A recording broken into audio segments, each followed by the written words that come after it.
할렐루야, 반갑습니다. 4월 29일 목요일, 오늘 우리에게 주신 하나님의 말씀은 출애굽기 14장 1절부터 14절까지의 말씀입니다.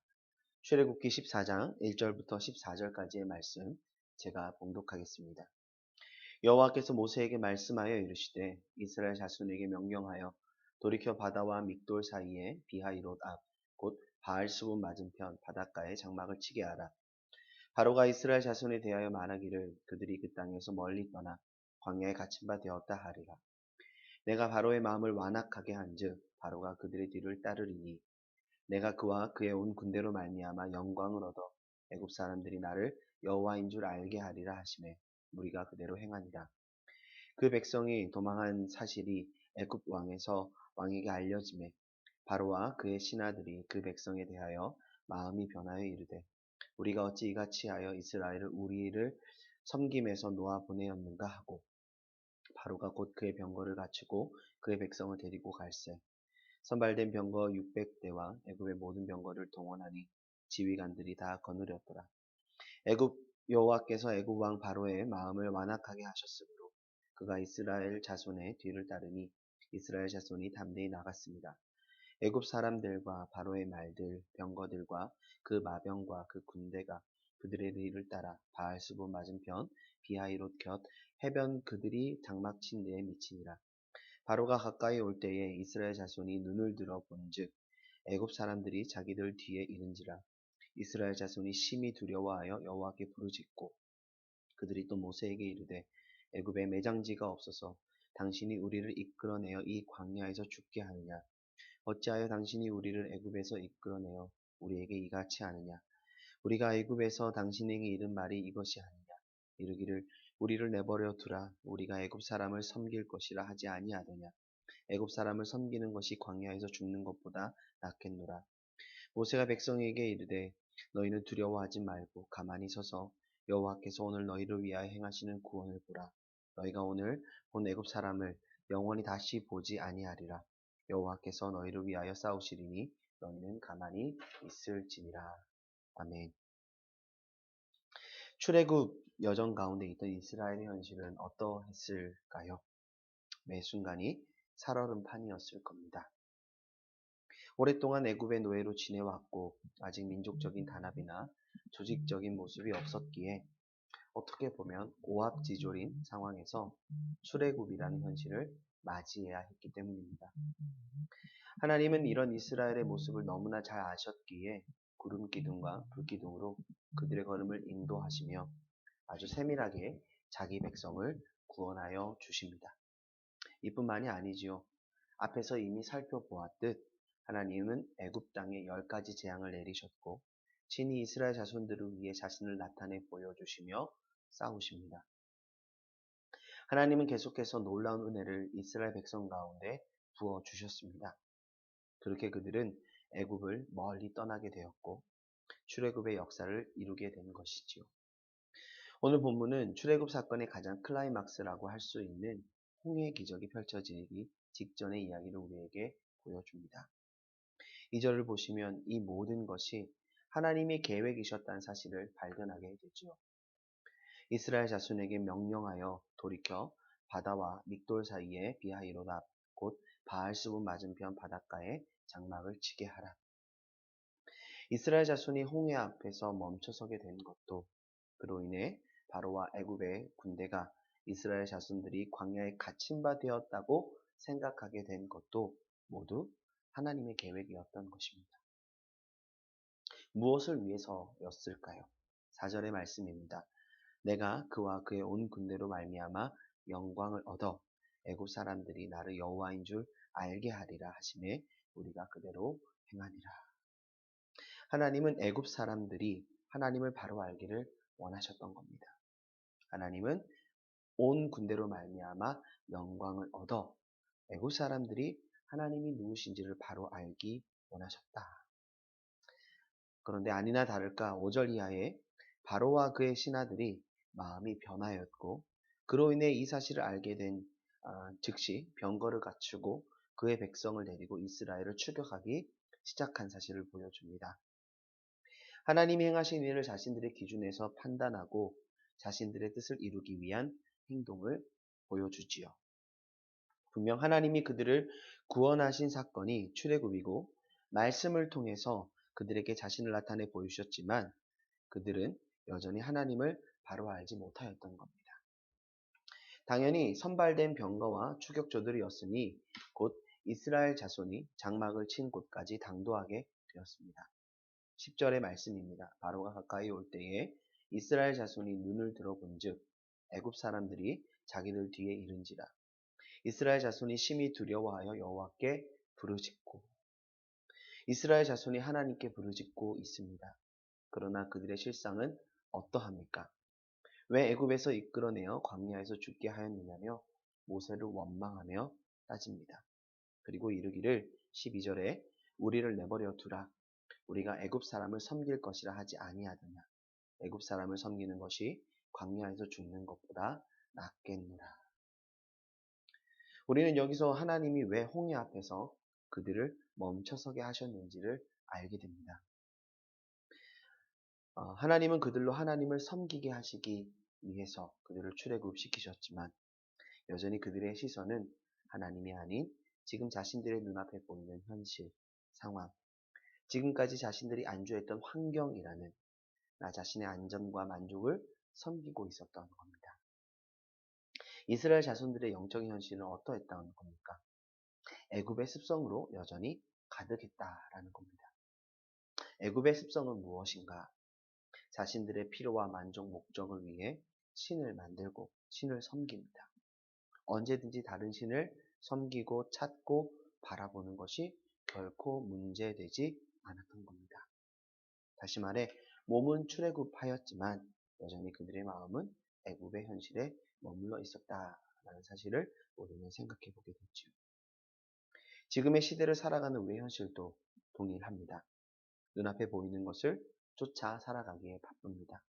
그렇게 신앙의 자리를 뒤로 하고 신앙의 가치를 선택하기보다 상황적인, 환경적인 것들을 선택합니다.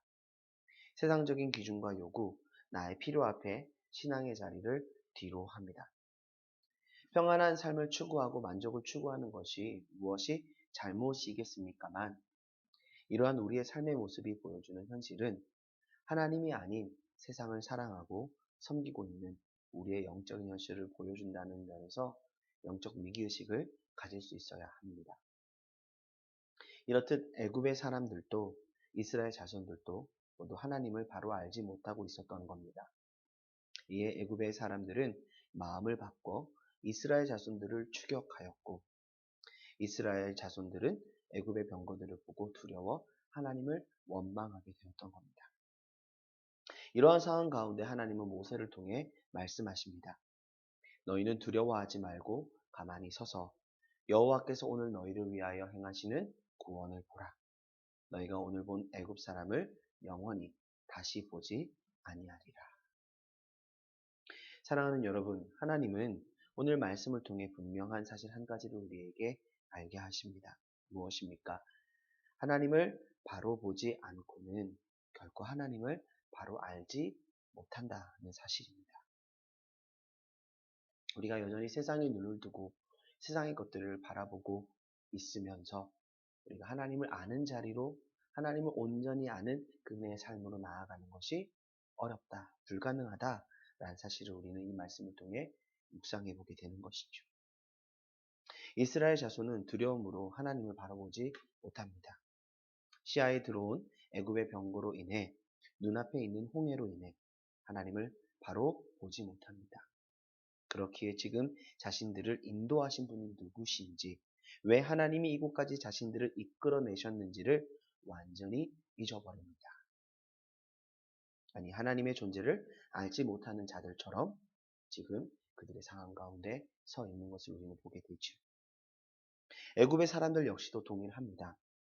여호와께서 모든 애굽의 헛된 신들을 물리치시고 그 모든 우상으로 헛되게 하심에 여호와만이 참 하나님이시요 구원의 하나님이심을 나타내 보여주셨지만 그들 역시 눈앞에 도망가 버린 자신들의 노예, 자신들의 소유라고 여겼던 자들이 도망가는 모습을 보고 그로 인해 잃어버린 자신들의 자존심만을 바라보았기에 그들의 마음이 완악해져 이스라엘 자손들을 쫓기에 바쁜 현실로 나아가게 됐던 것이죠. 우리가 하나님이 아닌 다른 현실, 문제, 상황을 바라볼 때 하나님을 또한 하나님에 대해 하나님으로 인한 그 모든 것을 바로 알지 못하게 됩니다.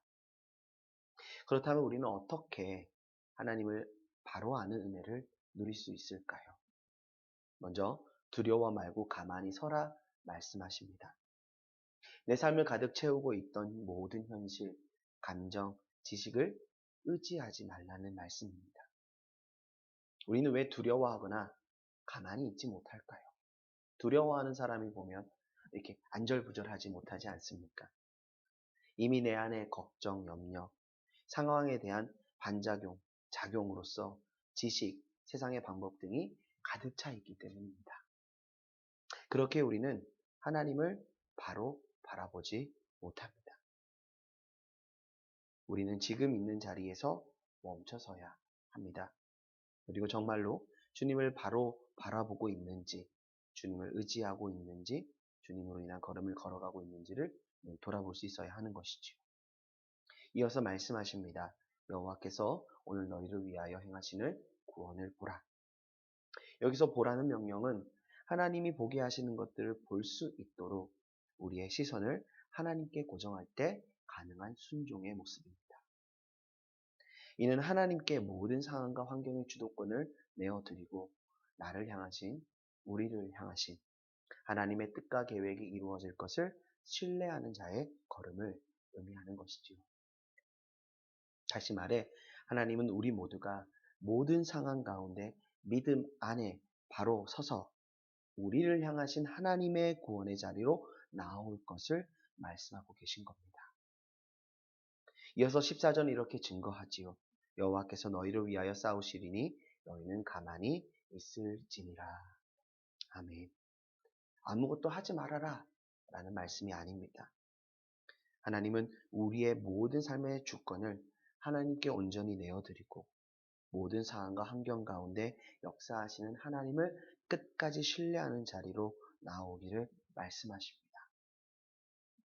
우리가 그 믿음의 걸음으로 주님 앞에 나아갈 때 하나님은 우리를 위해 싸우시고 우리를 구원하시는 능력을 나타내 보이신다 말씀하십니다. 우리의 삶 속에 위기와 시련은 항상 우리 삶에 있을 수밖에 없습니다. 그러나 믿음은 이러한 상황과 환경을 넘어 우리를 향하신 하나님의 구원을 바라보게 하고 하나님을 알게 하는 은혜의 삶으로 우리를 인도합니다. 문제를 해결하고 안 하고의 문제가 아니지요. 우리가 어떤 상황 속에서도 하나님께 시선을 고정한다라는 건 하나님을 향한 신뢰와 그분을 의지하는 우리의 믿음의 응답이기 때문입니다. 그리고 하나님은 우리가 믿음으로 주님 앞에 엎드릴 때 친히 우리를 위해 싸우시는 하나님의 구원과 능력으로 우리의 삶에 찾아오신다 말씀하십니다. 그 구원의 하나님, 오늘 또 우리를 위해 행하시고 싸우시는 우리의 하나님, 그 하나님을 온전히 신뢰하며 의지하며 우리의 삶의 모든 주도권과 내가 붙들고 있던 나의 삶의 모든 것들을 주의 십자가 앞에 내려놓고 오늘 한날 기도와 말씀으로 주님 앞에 겸손히 엎드리며 주님 앞에 순복하는 믿음의 걸음을 걸어 나아가는 우리 모두의 삶이 되어질 수 있기를 간절히 소망합니다. 기도하시겠습니다. 사랑하는 주님, 하나님이 우리를 사랑하시고 가장 선한 길로 인도해 가시지만 여전히 우리는 눈앞에 보이는 현실에 마음이 흔들리고 두려워하여 하나님의 구원을 의심하고 하나님을 원망할 때도 있습니다. 하나님, 우리가 하나님을 바로 바라보지 못하였기에 하나님을 온전히 아는 그 믿음의 걸음을 걸어가지 못하였고 의심하고 염려하며 걱정하며 두려워하며 믿음 없는 자와 같이 행하던 우리들의 모습이었음을 이 시간 주님 앞에 정직하게 고백합니다. 주님, 너희는 가만히 서서 하나님의 구원을 바라보라 말씀하십니다. 우리의 모든 두려움과 염려, 걱정, 근심 주의 십자가 앞에 내려놓고 구원의 하나님을 온전히 믿음의 눈으로 바라보며 우리 삶의 모든 주도권을 주님 앞에 내어드림에 주님 한 분만을 의지하는 그 믿음의 걸음으로 나아가 오늘 한날도 주님이 주시는 참된 승리와 감사와 찬양의 고백으로 충만한 우리 삶의 모든 자리가 되어질 수 있도록 은혜 더하여 주시옵소서. 위기와 어려움이 늘 우리 눈앞에 펼쳐져 있는 인생길 속에 주님을 신뢰하고 주님만 의지하며 하나님의 구원을 날마다 찬양하며 감사하며 나아가는 우리 영함의 모든 권속들 될 수 있도록 주님 은혜 더하여 주시옵소서. 주께서 우리의 건강을 지켜주시고 우리 위한 성도님들의 삶의 자리들을 붙들어 주실 것을 믿습니다. 주님 홀로 영광 받아 주시옵소서. 살아계신 예수 그리스도 이름으로 기도드립니다. 아멘. 오늘 한 날도 은혜 안에 승리하시기 바랍니다.